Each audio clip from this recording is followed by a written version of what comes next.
Kok kamu ketemu orang yang gitu-gitu lagi ya? Apa yang salah? Pernah ngerasa nggak?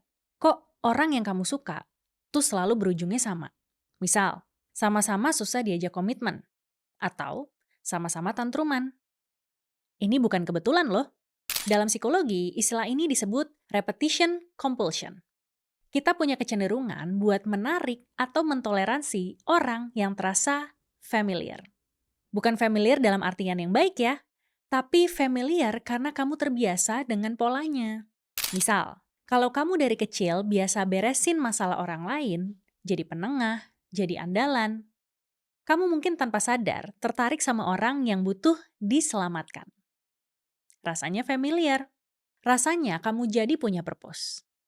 Tapi lama-lama kamu capek sendiri. Dan heran kenapa hubungan kamu selalu terasa satu arah.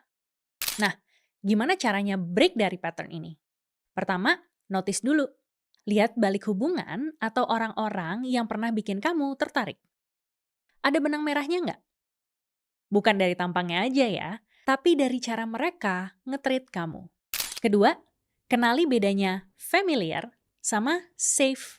Familiar itu bisa bikin nyaman karena terasa dikenal.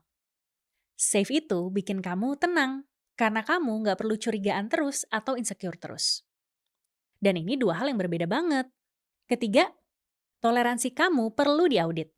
Hal-hal yang kamu normalisasi itu normal buat semua orang atau normal buat kamu aja karena udah kebiasaan. Breaking the pattern itu nggak instan. Dan bukan berarti kamu salah karena punya pattern itu. Tapi kalau kamu mulai bisa ngeh sama polanya, kamu udah selangkah lebih dekat buat milih dari kesadaran, bukan dari kebiasaan. Dan sejujurnya, seringkali kita kejebak di pola yang sama bukan karena kita salah pilih orang, tapi karena kita belum sadar apa yang penting buat diri kita sendiri. Di Ranum Akar, kamu akan diajak buat ngerapihin itu.